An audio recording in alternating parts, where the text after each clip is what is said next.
வாழ்க்கையில உங்களுக்கு விடுதலை வேணும் என்று சொன்னால் உங்களுக்கு தேவன் மேல விசுவாசம் வேணும். அப்போ நீங்க முயற்சி செய்ய வேண்டாம். எதுக்கு? தேவனை பிரியப்படுத்த முயற்சி செய்ய வேண்டாம்.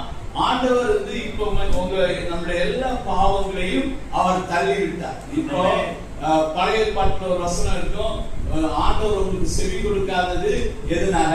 59 ஏசாயா 59 நினைக்கிறேன், 2ஆம் வசனம் நினைக்கிறேன்.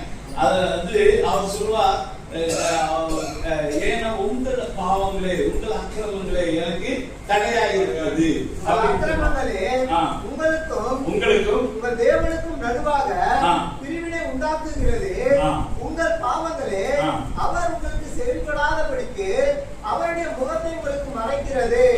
அவருடைய முகத்தை மறைக்கிறது அப்படின்னு சொல்லிட்டு இந்த பாவ சுவர் இருக்குது.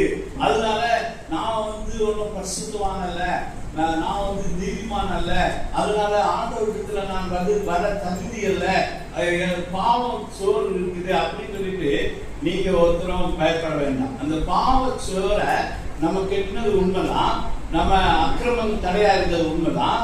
அதை 2000 ஆண்டுகளுக்கு முன்பாகவே இயேசு கிறிஸ்து உடை தெரிந்து விட்டார். அவரே உடை தெரிந்து விட்டார். அது உன்னுடைய மனதுக்குள்ளே இப்ப உடைச்சாச்சு, அதை நீக்கியாச்சு. ஆனாலும் நம்ம மனசுல இருந்து அது இன்னும் போகவே இல்லை. இதுதான் இன்னைக்கு கிறிஸ்தவர்களுக்கு இருக்க பிரச்சனை. ஆண்டவர் கீழியாத்து பிசுந்தைலம் இல்லையோ, ரணவைத்தியம் இல்லையோ, ஆனாலும் என் ஜனமாகிய குமாரத்தி இன்னும் குணமாகாமல் இருக்கிறார். எரேமியா 8ஆம் அதிகாரம் கடைசி வசனம் நினைக்கிறேன். அதை வாசித்தீங்கன்னா அதை அப்படி எழுதியிருக்கும். அப்போ ஜனம் சுகமாவதற்கும் எல்லா வழிகளையும் தேவன் வச்சிட்டார்.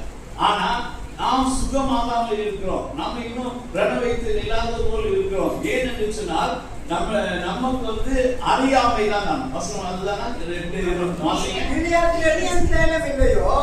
ரணவைத்தியம் அங்கு இல்லையோ, ஏன் என் ஜனமாகிய குமாரத்தை சொஸ்தமடையாமல் போனால்?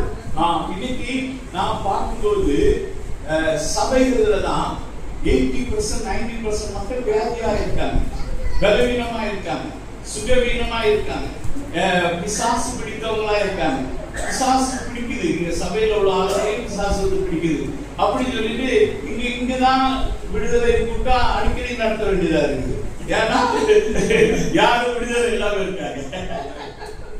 இது ஒரு சபை நிலைமை அல்ல. நான் நிறைய சபைக்கு போறேன், எல்லா சபையிலும் இதேதான் நிலைமை.